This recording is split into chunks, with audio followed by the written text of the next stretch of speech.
Hello and welcome.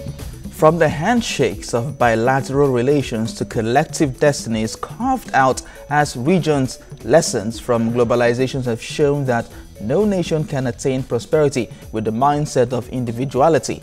And Africa is not an exception. But in trying to juggle between regional integration and national sovereignty, recent years have shown that the continent remains very diverse and complex to possibly head to one direction at the same time. Now, this is Africa This Week, and I'm your guide, Theophilus Ilama. We'll start off the day with earlier in the week. Welcome on board.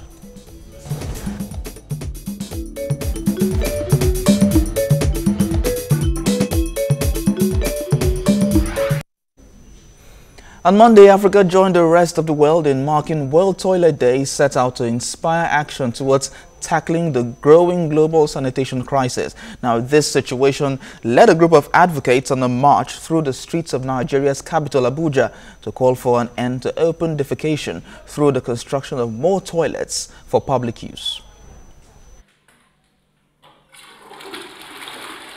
Having access to a toilet can save lives, because human waste that is not properly disposed of spreads deadly diseases.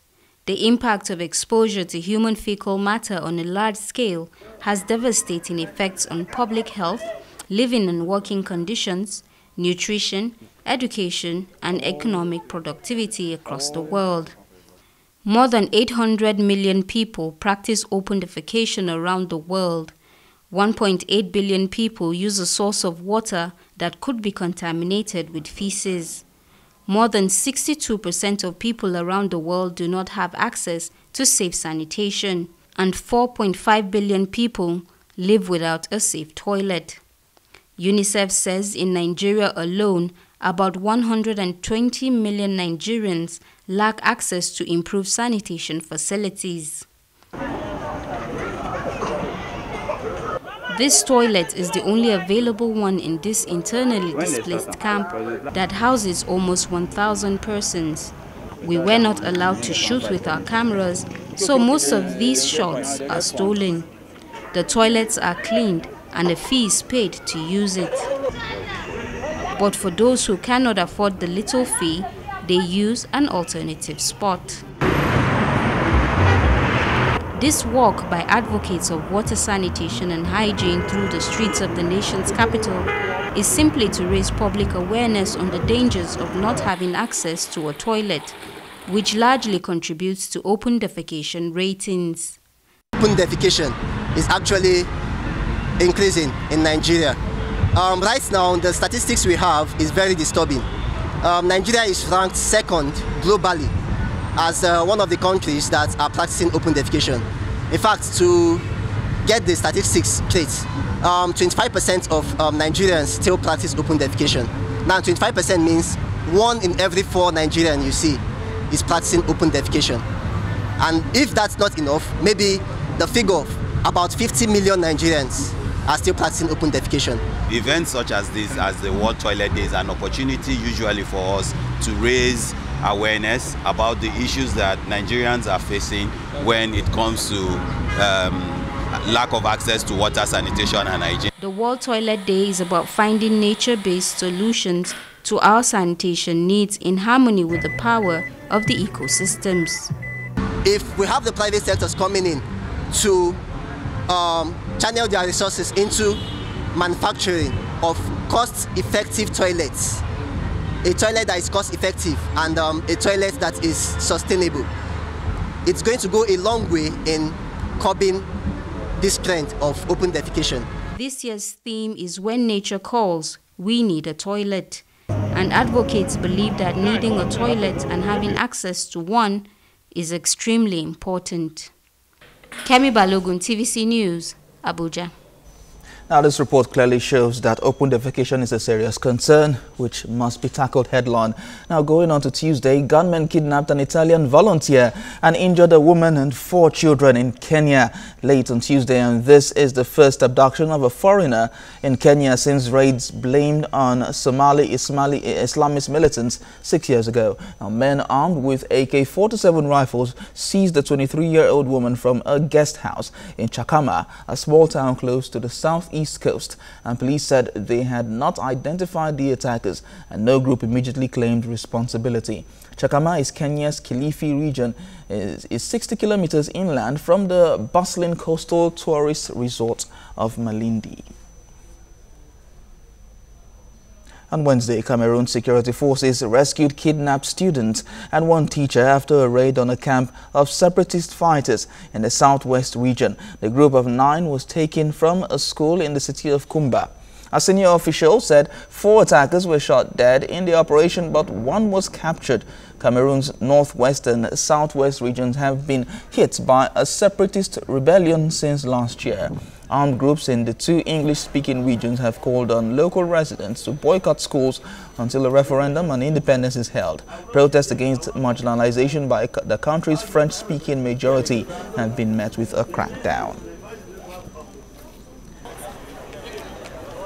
The United Nations Special Envoy to Burundi on Wednesday urged the Burundian government and opposition parties to come together to end the country's lingering political crisis.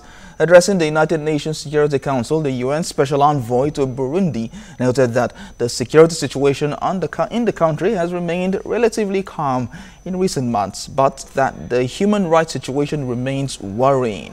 Burundi has been gripped by violence since early 2015, when President Pierre Nkurunziza said he would seek a 3rd term, widely seen as a breach of the constitution. Subsequent clashes between security forces and rebels left hundreds dead and forced about 500,000 to flee, reviving memories of the 1994 genocide in neighboring Rwanda, which has a similar ethnic mix. Elections of 2020 are already very much at the center of political attention in Burundi. It will be crucial for the future of the country that these elections be free, inclusive, democratic and peaceful, and that their results enjoy high legitimacy, primarily inside the country, but also internationally. Now, President Joseph Kabila gathered his ministers and party officials on Thursday at his farm in Kingakati, Democratic Republic of Congo, DRC, at the start of the presidential campaign. Kabila has ruled since his father's assassination in 2001. He agreed last August not to defy term limits by running for re-election, opening the door to the Central African nation's first democratic transfer of power. His announcements calmed tensions that have seen dozens of anti-Kabila demonstrators killed by security forces since he refused to step down when his constitutional mandate expired in December 2016. Now, Zimbabwe police and parliament security ejected opposition legislators from parliament on Thursday after they refused to stand when President Emmerson Mnangagwa entered parliament. The scuffles between opposition lawmakers and police started ahead of the budget speech.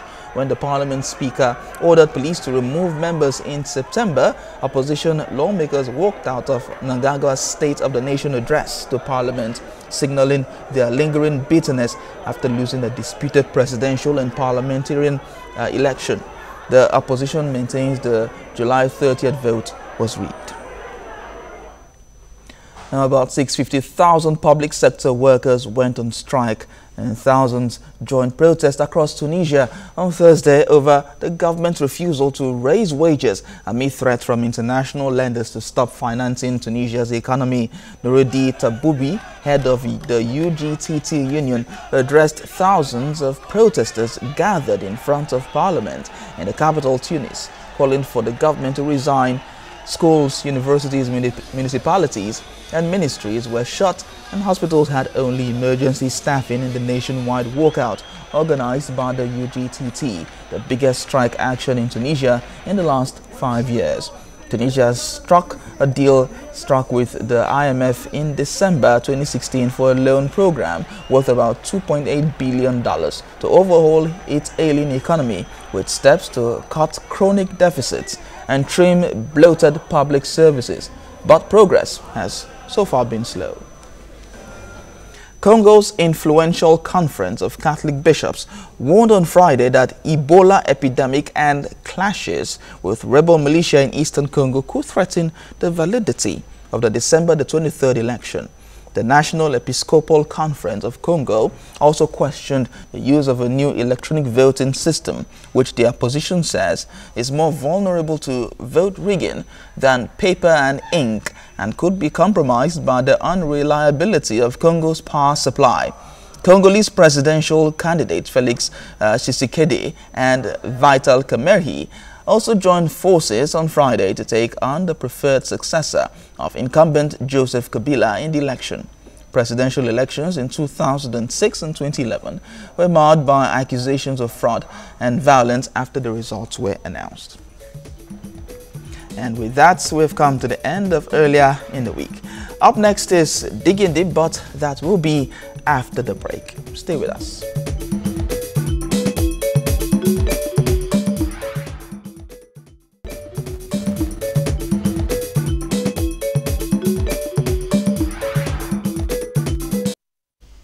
Welcome back to Africa This Week. First, it was almost impossible. Then it was very unlikely. In what later turned out to be Christmas in November, when power finally changed hands for the first time in almost 4 decades. Today makes it about a year ago when Africa's oldest president stepped down from office, signaling the end of a political era in Zimbabwe. Now, joining me to dig deep on Africa This Week, Alphonse Bizwo is the news editor, the first Zimbabwe. Welcome to the program. Thank you. How are you? I'm good. All right. Looking at 1 year after the ouster of Robert Mugabe, how has Zimbabwe fared? Not much different, really. If anything, we seem to be sliding back into a situation where we were about a decade ago. A period characterized by a cash crisis or a shortage of dollars in the system, shortage of goods and services, high inflation. We seem to be back in that situation. Fuel shortages, queues of pretty much everything are reforming. So yeah, not much seems to have changed. Now, Zimbabweans had expected a whole lot from this government, and so you're saying not much has changed. Tell us about the economy so far. What has happened in Zimbabwe since Mnangagwa came into power? What Mnangagwa did when he came in was to try and push on infrastructure development, particularly roads. So you have a situation where for the first time in 20 to 30 years, some roads were fixed. Even roads in the cities, some major roads, they're still fixing some of them up to now. And then he is run with what he calls the Zimbabwe's open for business mantra, something which is, and did away with what we're seeing then as restrictive indigenization laws, limiting them to only 2 minerals, that is platinum and diamonds. And then he is going around trying to engage foreign investors. In the run-up to the elections, he went around the country groundbreaking what they called some mega projects, saying he had received something like 15 billion in terms of commitments to certain deals, which include platinum mining, chrome mining, among other things. All right, looking at what you've just said now, you talked about the mantra Zimbabwe is open for business. That has been what Mnangagwa has been floating around and trying to sell Zimbabwe to the international community. But political instability stemming from the contested elections and its aftermath have so far led many investors to believe that Zimbabwe is still risky for investment. Now, with that in mind, how is Zimbabwe open for business? It's a bit tricky because Mnangagwa is caught up between a difficult situation. If you look at it, if you take out China and Russia, no other major country has congratulated him on winning election. Matter of fact, the United States extended sanctions soon after elections. The reason being that they feel Zimbabwe does not have a culture of democracy. And that is ominous. And you can see why this is like that. If you look at what happened in Parliament on Thursday, when the Speaker of Parliament ordered the police to remove opposition MPs for not standing up for Mnangagwa. That's curious. On what grounds would the Speaker do that? Mnangagwa is not God. And the Speaker says the direct quote he made was, President Emmerson Mnangagwa is the President of the Republic of Zimbabwe, and no one is allowed to hold any other view. By all accounts, we're in a dictatorship. The courts have brought back some crime they called insulting the president. Even under Mugabe, that rule was struck off by courts. Mnangagwa, that crime has been brought back under Mnangagwa. So by all accounts, we're in a dictatorship. Okay, with what you've just said, when he went into parliament and he had to punish those who did not stand up for him as the president. Now, there's been this, how do I call it now? Sit tight African leaders wanted to sit tight and hold on to power. It's become a syndrome so far. So, Gunnar, do you see that in the President Mnangagwa? Unfortunately, Mnangagwa is displaying signs that he will be worse than Robert Mugabe. And that's kind of ominous. Look, we need Mnangagwa to succeed as Zimbabweans, because the success means we also do well. But the signs he's exhibiting are pretty scary.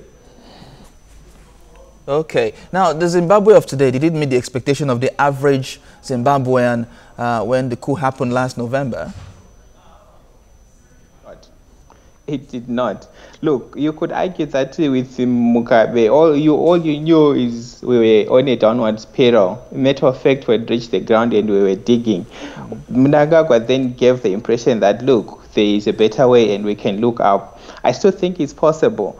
Take, for example, some of his cabinet appointments are very good, such as the finance minister, for example. But he has also retained deadwood in his parliament, such as the energy minister, one of the most corrupt people imaginable. But he's very close to Mnangagwa. The new minister of mines has been caught in some corruption scandal where he's been an audit showing that he's behind the destruction and looting at one of the largest coal miners in the country. And the president has not done anything about it. And yet he has been singing the gospel of fighting corruption. That is scary. And then if you look at the budget, for example, while the Minister of Finance did hit the right notes in most of the things, he didn't tackle the most important aspect, the issue of currency. So we've got the same chaos we've been experiencing the last 2 months ongoing. So by and large, we are heading back to 2008. All right, since you're talking about finance, let's move there. Now, Zimbabwe's economy for nearly a decade has suffered inflation and, according to reports, has taken a nosedive since October. Now, this has made people to lose more in terms of investment. How do you think Zimbabwe's economy can stay afloat amidst all of these trying moments? The biggest issue is currency uncertainty, because the government in October decided to tell everyone that the money in the accounts is not US dollars. I do remember asking the finance minister, so if it's not US dollars, what is it? He couldn't answer. He said it's currency. What currency? Well, Zimbabwe runs a multi-currency basket, but it's not US, so what is it? So Zimbabwe technically have a currency that's got no name, that is running around.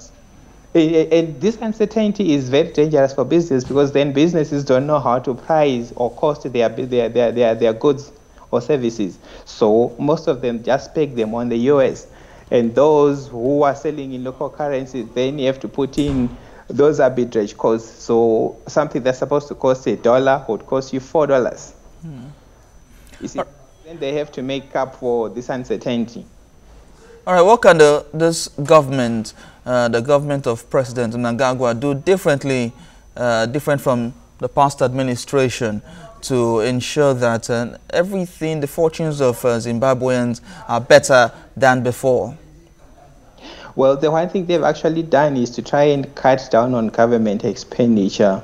Even the president, the ministers, where all senior civil servants are taking a 5% salary cut. But given the rest of the other issues, this is seen as tokenism. Look, we don't doubt that Mnangagwa is sincere, but he should stop doing things in half measures. Deal with issues of corruption decisively and the issues of currency decisively.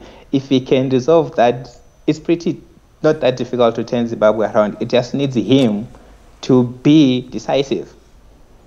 All right, so far so good. As the economy been able to grow entrepreneurs such that small-scale businesses can thrive?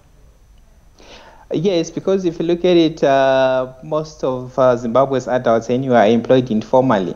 If you look in terms of resources, Zimbabwe is probably the most endowed country in Africa. You've got mentioned any mineral, Zimbabwe has it. And there is a company even exploring for oil. We know from that they've got vast reserves of gas that are still to be tapped, and there's a possibility that they could have some oil. Matter of fact, the company involved in Victor was pointing out that this looks to be the largest unexplored inland. Alphonse Mbizwe, thank you very much. As the news editor of The First in Zimbabwe, thank you very much for talking to us on Africa This Week. All right, thank you very much. It's now a year since Robert Mugabe resigned, but Zimbabwe is still the house that Bob built, and many believe the new president has not done more than put paper over the cracks. Emmerson Mnangagwa's main virtue remains the fact that he is not Robert Mugabe, and for most Zimbabweans who have known one man as president almost all their lives, being the crocodile is simply not just enough. I have been your guide, Theophilus Ilama. Thank you very much for watching, and bye for now.